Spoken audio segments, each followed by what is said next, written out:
So welcome to the Filmmakers Podcast. Thank you. Yeah, massive congratulations on Train Dreams. It's, a brilliant central performance from yourself. Thank you. And it's a really nice, soulful, old cinema type film. It sort of brings me back to the heyday of good dramas.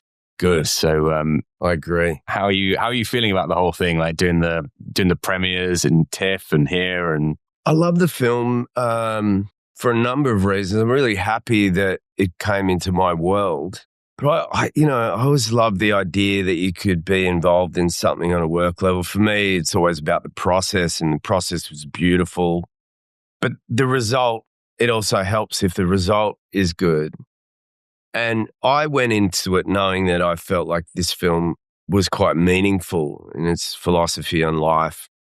And it's ruminations on the question of what is the meaning of a life, not answering the question of what is the meaning of life, but talking about meaning within life. And now I think that the film will have meaning for people in their own lives, so that they can reach in, reflect their own experience, and leave the cinema maybe with a different cadence or energy, which often for people is about the realization of cherishing the things that are really, really important to you, which for most people is not the things you have, but the people that you have. Yeah. And I think that's why this is such a moving film, because it spans your character's whole life, and it does feel like this sort of grand sweeping odyssey. And, you go through love, through loss, through, tragedies in work, this sort of pilgrimage lifestyle, like building the house. I mean, it's got literally everything, like having children. Yeah. And, the sort of the bookmark of it. And it is, life is it's got so many things that happen. And, often we don't get to delve into the sort of the real depth of that. Yeah. It's hard to view your life, in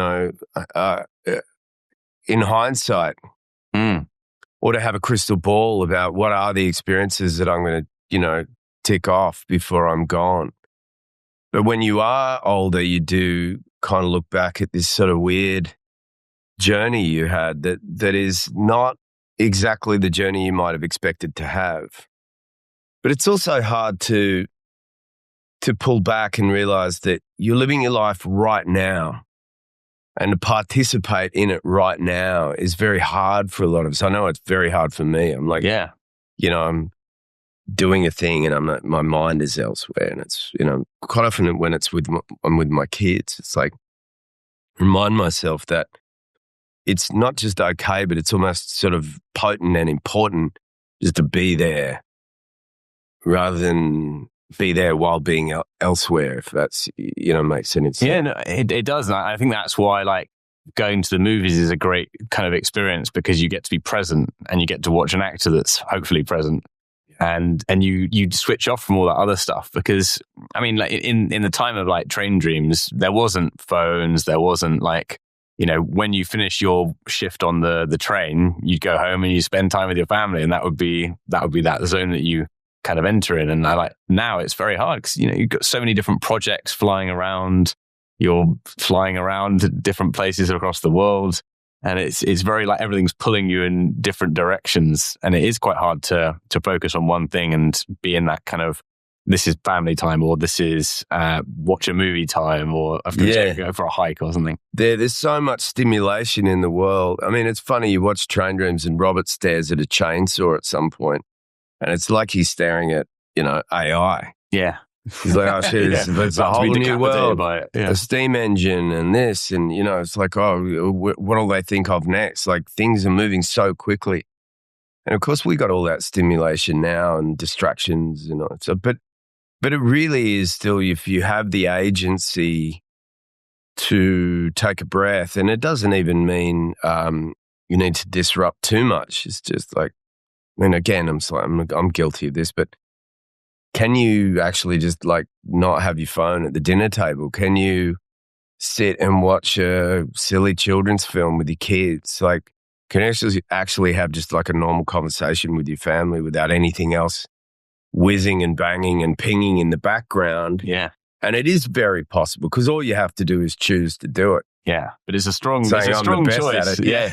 It is a strong choice, especially when your phone's buzzing and this is going on and that's going on. It's like, and I'm technologically, relatively up to speed, but I'm also looking at each new technology coming along going, is this something I'm on board with? Like, do I just become that old dude who's like, that's too hard for me? And I'm like, I think I'm just going to have to for the sake of the kids, Yeah. But also, I mean, it's a different generation, isn't it? We love going to the cinema. We love experiencing things in that medium, maybe sitting around and watching and movies and sort of generations below, it's more like YouTube and other things. So I think we have to kind of keep bringing that medium to the next generations and making sure that they do see films like this. I do wonder though, isn't it, that movies, are roughly a certain length, and they continue to be. And while we're getting these more shorter form things and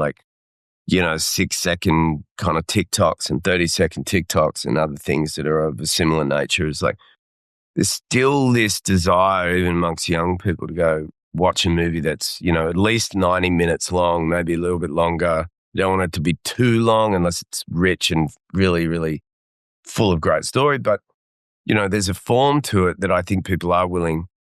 The sad thing is, though, with a lot of them is like people are still like, I know, they're watching, they're running 2 tracks at the same time, texting and watching. And yeah, I'm always like, if I'm at the cinema and I see people's phone light up, I'm just like, guy in whatever row B, seat 12 is dead to me. Yeah, you're dead to me, pal. Yeah, I agree. Like cinema, there's no exceptions. Like you just be. And I'm really against talking in cinema. Yeah. Oh yeah. That's a common thing. Like to constant commentary. Yeah. Why would he go in there? What you going to do next? I'm like, just watch a movie, please shut up. So let's talk a little bit about Clint and his conversations with your character, because he's a character that he doesn't say, tons and tons of pages of dialogue, which, is fascinating to watch. It means that you obviously have to do a lot of internalizing and find that inner life and make that interesting, which I love to watch that when it's done well. And I think in this one, it certainly is. But like when you first read the script, were your thoughts like, okay, this is going to be a challenge, or this is exciting, or, and then how did that go into conversations with Clint? Well, I think non-verbal performances can be very compelling, but they certainly take a certain extra focus in a way, because words can often be a kind of a dance around things. The thing, yeah. But there's an honesty to conveying things without words, because there's no. I guess words can be a distraction. Often, there's what you say, there's what you really mean by what you say, and then there's stuff that you're saying when the silence is going on. And lives in that third thing. Because it's things to hide behind, isn't it? Like, as people, and I suppose on another scale as an actor, like you can kind of put up a few layers to deflect, which is obviously the idea of it. Yeah, but with Robert, there's this sense of purity that is like, wasn't looking for any flaw in him. He's just a good man, honest, non-violent, trying to, or thinking he's doing the right thing in every moment. And when he doesn't do things, when he does things that he thinks are maybe not right, like putting his hand on this Chinese worker whose, violence occurs, he feels the weight of guilt for these things, but I really trusted the fact that there's so much of me in this character, in that I know what it's like to be a husband. I know the joy of falling in love. I know the anxiety and nervous joy around being a father, and the kind of concerns around hoping that they love me and that I'll be good to them and I can protect them, and what would happen if something bad happened, it's my biggest fear. So everything that Robert experiences, and detachment from family for work, they're all things I know, and that I could come to work going, all right, I'm not asking myself to pretend something I have no idea about. So I felt very much like I could just bring myself to set and just but pretend I was doing a different job. Yeah, I mean, I guess that's what makes a good performance, isn't it? Sort of grounding it in something that's personal and real. You have to, I think, find a connection. Yeah. to definitely. it, hopefully. In terms of your conversation with Clint and maybe like the source material, just as another layer on top of that, like the era, what it was like, the day-to-day conversations with people, how did that kind of develop in terms of adding on to what we just discussed? Well, I think one of the things you try and do with period films is research what you shouldn't do.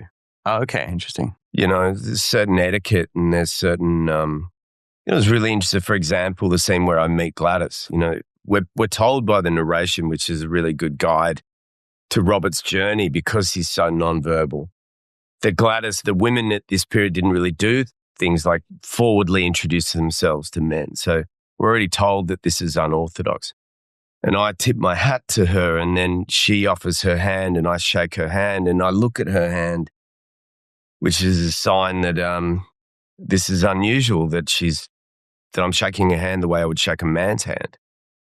So these things are about making sure that you go, what is the etiquette of the time?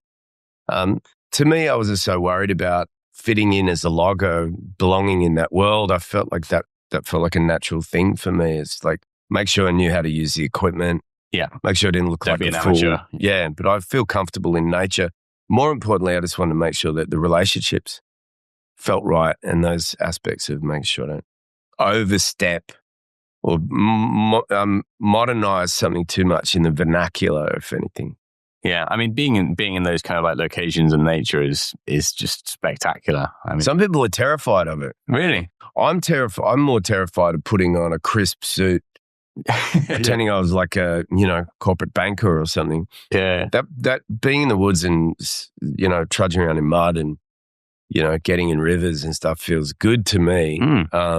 I just feel comfortable doing that. But yeah, it's funny how different horses for different courses. Yeah, I mean, definitely. I think I was on a hike yesterday and just in Surrey Hills, and it was just beautiful sunshine and views, and that naturally does make you present and kind of, I don't know, makes you take a step back. I feel like from I the city. think something actually about watching a film about nature set in wilderness. I'd be really interesting to get some sort of brain scan of audiences, because I do believe that audiences watch nature, environmental things on screen, and they're reminded that they belong to that place. Yeah. Originally, somewhere in their core, they belong to that more than they belong to the city. That we're an animal, and that we're a planet Earth animal. We're not above everything. Yeah, I mean, definitely. I think it just naturally, it's peaceful, it's relaxing, and it's immersive, and it's kind of awe-inspiring as well. That's the other thing, I think, because it's such you really get a sense of the pioneers and the scale of the world. Like when we're in cities, it's all like condensed and noisy. Yeah.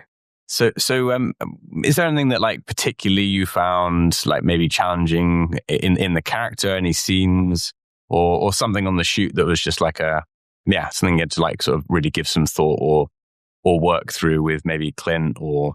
I found sort of putting a harness on some of the emotional aspects of it.